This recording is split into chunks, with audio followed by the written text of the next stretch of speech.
I started the company in 1981. I was a policy analyst for a for-profit company, and I was studying policies and programs in a variety of areas: housing and transportation, or housing and urban development, transportation having to do with automobile safety, education, substance abuse prevention, and a number of other programs that you found in economically depressed cities and counties and areas and communities.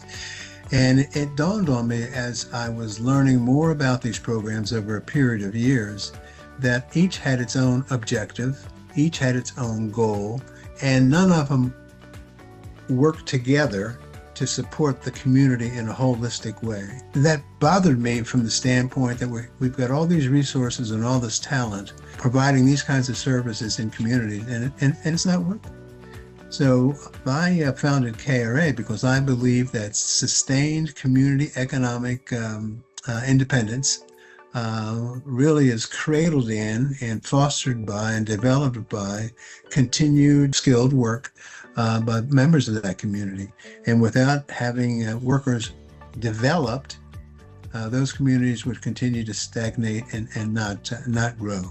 So that was my mission when I started KRA, and that's been my mission up to this point in time, building sustained communities through developing workers.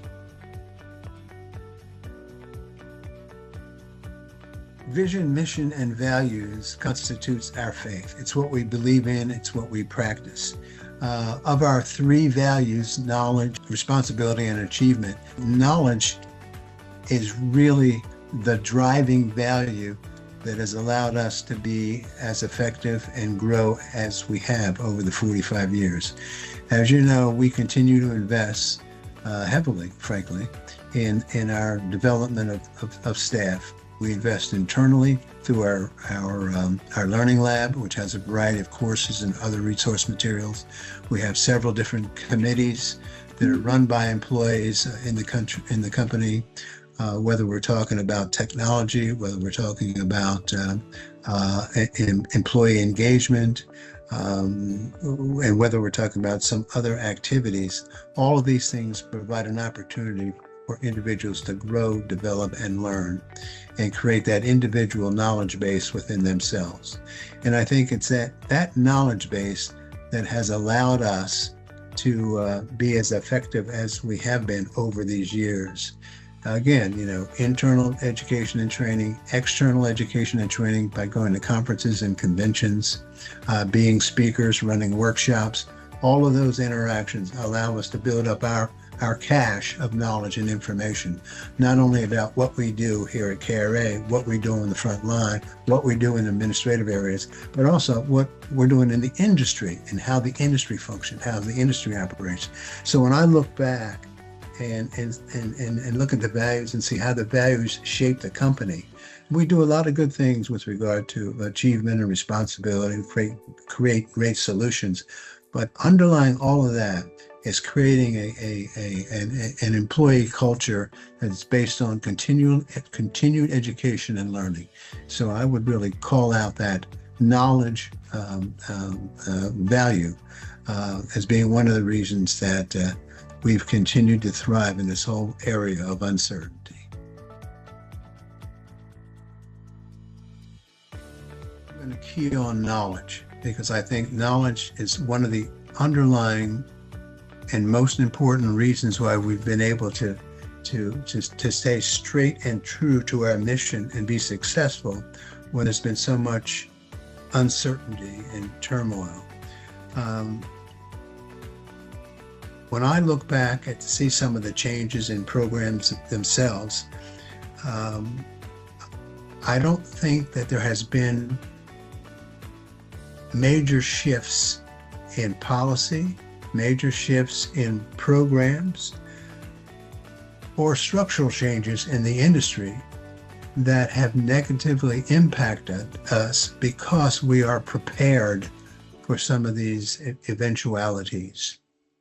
Changes in program over a period of 10 years, 5 years, 30 years are significant. They would impact us, but we realize and understand the changes over short periods of time. And when you have a change over a short period of time, we have a better possibility or probability of reacting favorably. So again, knowledge gets to really to the foundation of why we've been successful and why we can adapt to change and develop workable solutions to new environments and new situations.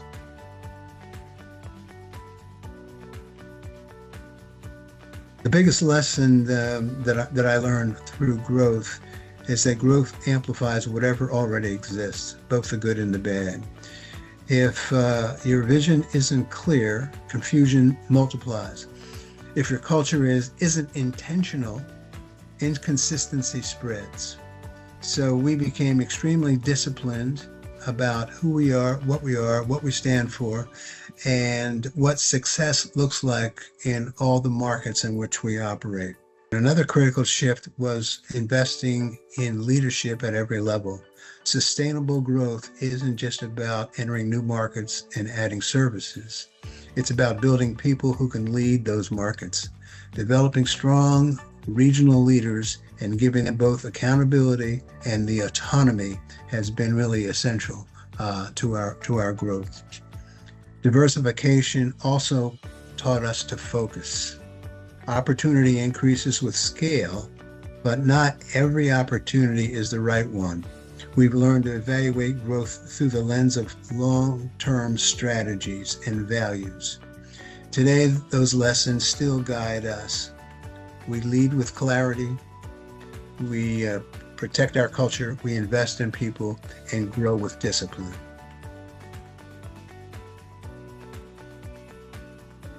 The award that I received at the annual conference of the Association of Workforce Development Professionals, NAWDAP, entitled the Peter Kaiser Leadership Award, was probably the award that is most significant in my corporate life. You'll remember I said earlier, we started out as a policy evaluation company. So we spent 10 years learning about social issues in various communities, those things that inhibit or get in the way of developing strong, economically viable communities, as well as get in the way of workers developing themselves. So we learned that during the first roughly 10 years of the company. The next 10 years, we transitioned into direct services or service providers and began to move away from the policy work. So it was about that time, shortly after that, when we received the award. So the award to me really means that the industry, through the association, recognized that KRA had really became an organization where interested in improving programs throughout the industry, really became proficient at customer service, and had professional practices and policies that separated it from the other organizations doing this work. And it was really a reflection on our staff and our employees who actually do the work on a daily basis in the various communities where we work. So it would be the Peter E. Kaiser Leadership Award from NAWDAP in about 2016, I think, when they recognized us for the work that we do.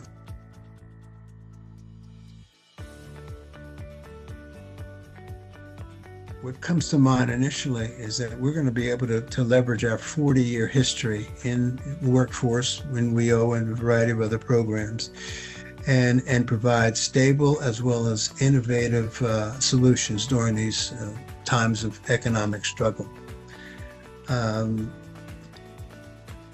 think there's a couple of things that we're doing right now that'll provide some examples of what I'm talking about. I mentioned technology and AI integration. Our learning lab is doing some things with AI and virtual reality that we hope to integrate into our training and offerings to our job seekers, as well as businesses, by the way, that will enable them to be better prepared for the jobs of the future. And I'm hoping we're going to be able to implement those things in the near term. Labor shortages is part of the issues that you raised and what's going on in our country today. We have become, and we will be more focused as a business first organization. And that is, we will focus on understanding exactly what it is our businesses are looking for in new employees that they're attempting to recruit and bring into their organization so they can grow and become much more stable. The thing that encourages me in that area and excites me in that area is that when you're business focused, you have the opportunity to clearly design your training opportunities and experiences for young folks in a way that directly relates to the needs of those businesses. So it's targeted, it's focused, and it results in an employer having somebody that's ready and prepared for work, only needing an orientation into the idiosyncrasies of whatever that work environment is. Other things like equity and economic mobility, we're concerned about this, and as we go forward in the future, we'll continue to work with our national organizations to make sure that we've got federal funds, they don't get cut, we've got federal funds in those areas, in those communities that need these kinds of services more so than others.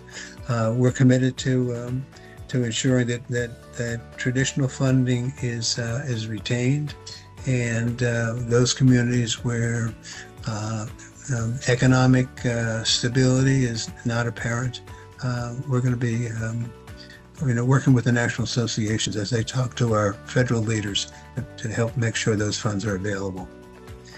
So I think we're in a good space, and I'm hoping to leverage those couple of items, examples, as well as some of the things that we're also doing in the company, and what we've also learned over the years.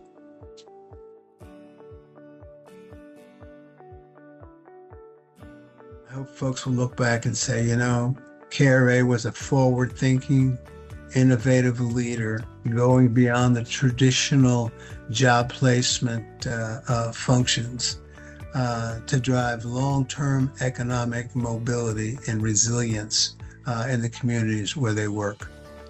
I hope people will say that we were the architects of the future of workforce through automation, including virtual reality, which I spoke to a little bit earlier. I hope they'd say that we were an organization whose training offerings and partnerships and relationships in communities were driven by data reflecting real world results. And I hope they'd say that we were a trusted partner, whether it's from the business perspective or whether it was from the community and economic development perspective. And last, I'd hope they'd say that we were a company whose philosophy had been, and for a long time, if not always, we've been a people-first company. Our philosophy has been people first within our organization, and people first who come to our locations looking for services.